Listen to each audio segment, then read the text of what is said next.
Lucia. I'm a licensed psychologist, and today I'm going to be answering a question that I often get from parents, which is, how do I get my child to open up to me more? This is an important question because in a child's development, it's important that they have a good, solid relationship bond with their parent. And one way that that relationship bond is fostered is by open and frequent communication. And so today I'm going to be answering the question and giving you some tips as to how to achieve this.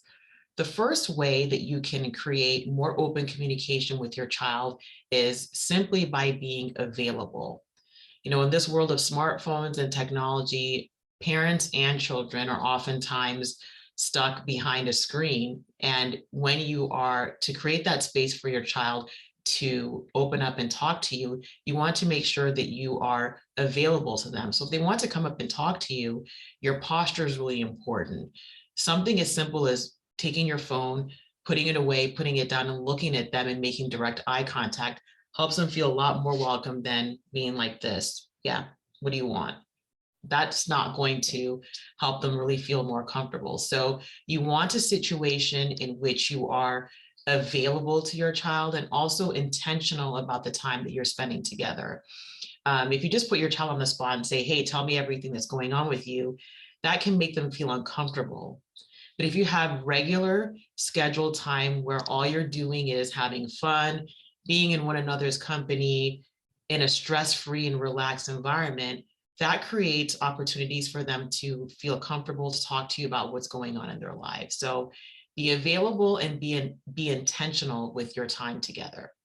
A second thing that you want to do when you're talking with your child is ask for their advice before you give them any kind of feedback or anything like that, any kind of advice. You want to make sure that you have their permission before doing so. The last thing they want to do is come and talk to you about a sensitive issue and feel like they're getting a lecture. And so it's really important to momentarily take off that disciplinarian hat and just listen. You could say something like, I noticed this is a struggle for you. Would you like my advice as to how to handle it? Or do you want me to just sit and listen? And they'll tell you, they'll let you know. The third thing you want to do is to keep a cool head and not overreact. And that can be really challenging, especially if you hear something that is concerning, that you think that your child might be in danger. But it's really important that you react in such a way that they feel comfortable and that they're going to tell you more. And so, when I talk to kids, they'll often tell me there's that one parent that they don't, they'd rather go to this other parent than the other one to tell them bad news because of how they know they're going to react. And so I'm not saying that you shouldn't have any emotions around it, but you want to not overreact in the moment. And that takes some practice, but you can get there. So just remember to keep a cool head. The fourth tip I have is to assume the best about your child in this situation. And I'm not one to say always assume the best about everybody. People have to earn our trust. But in this case with your child, it really helps to assume the best. That will help you keep a cool head, and that will also help them understand that you are teaming with them against whatever problem it is instead of you being against them. So assuming the best is really important. You want to communicate that as well. One way you can do that is by asking more questions instead of just jumping to conclusions.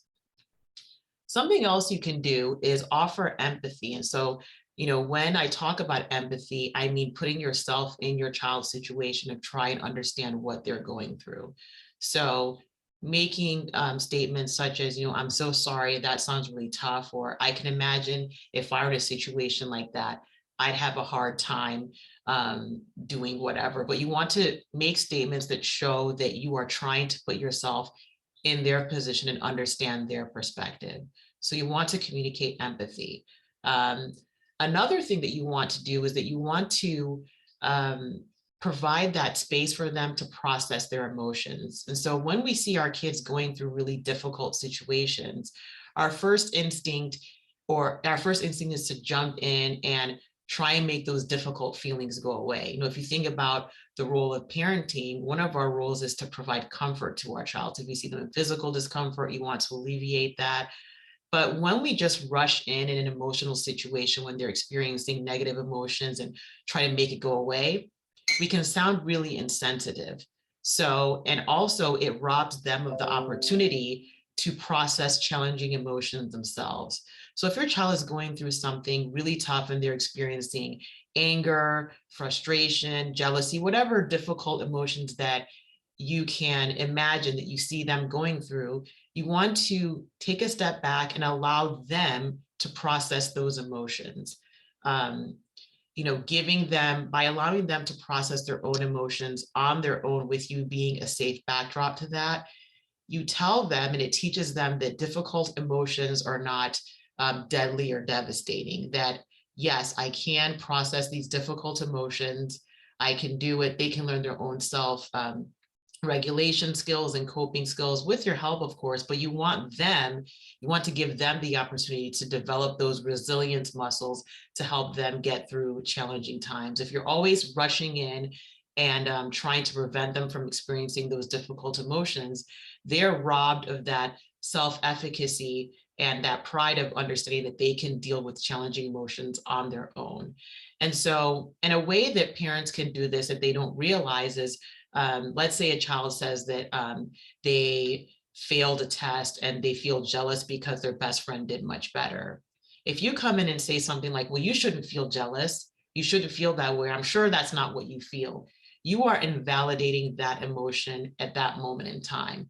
You want to teach your child that emotions are okay, and whatever, whether they're difficult emotions, positive emotions, that there's nothing wrong with feeling those emotions, but you also want to give them steps as to how to problem solve as well. And so it's something else. Let's say a child expresses, jealousy over a best friend outperforming them. Something you could say is, well, I'm so sorry that you're feeling that way. I can imagine that can be challenging. Is there anything that you want me to do to help? But be in that backdrop position and just listen. A lot of kids really just want their parents to just listen to them and to validate their feelings. They want to understand that the difficult and challenging emotions that they're having are not bad, and they're not anything to be ashamed of, but rather something that they can work through. And so, and you also want to teach them too that when they're having difficult and challenging emotions, they don't last forever. I did a video on this explaining about emotional well-being and how we've been taught different myths about emotions that can actually make our emotions more difficult to process. When you're with your child and they're having challenging emotions, you simply being in the background and taking more of not trying to jump in and rescue them, will teach them that challenging emotions are there, but they can develop the tools and the skills to manage them effectively. And then lastly, what you can also do is get feedback from them and say, what do you need from me when you're talking about these difficult feelings or whatever it is? Ask them what they need from you. And that's really important because every child is going to be different. Some might want a hug, some might want space, some might want to be distracted for a little bit. So, what, mom, can we bake some cookies together? Daddy, can we go outside and, play football? Something like that. But ask your child what they need from you in that moment. And then also apologize, ask them if they've ever done anything that has made it difficult for them to share with you, and apologize for that, and figure out, how to change your natural reactions into a way that's more accommodating for their feelings. So I'm going to go over the tips again. The first one is to be intentional and be available with your space with them, putting away all distractions when they're talking with you so they feel listened to and heard. The second one is to keep a cool head, don't overreact. And I know that can be difficult, but it can be done. The next one is just to assume the best when you're speaking to them. Don't just jump to incorrect conclusions, because the assumption that we have is going to guide how we have the conversation. And then, always ask for their advice before giving them any, ask for their permission rather before giving them any kind of feedback or advice. And then lastly, or second to last, take a step back and allow them to process challenging emotions while you are offering your support. Ask them what they need from you specifically. And then Lastly, get feedback from them about tendencies or habits you may have that make it difficult for them to share emotionally with you, and resolve to do better and continue to ask them for feedback. When you're having a conversation, let them know, hey, did what I did help or did it hurt? And if it did hurt, what can I do to make things better? The point of all of this is you want to be understanding, you want to be supportive, and you don't want to just jump in right away to fix things for them. You want to let them develop that sense of agency, pride, and competence in working through challenging feelings. I hope this helps. If you have any questions, comments, or feedback, please put them in the comment section. Please make sure to subscribe so you can get updates about new videos. And I look forward to seeing you in the next video that I do. May you have a peaceful and joyful day. Bye-bye.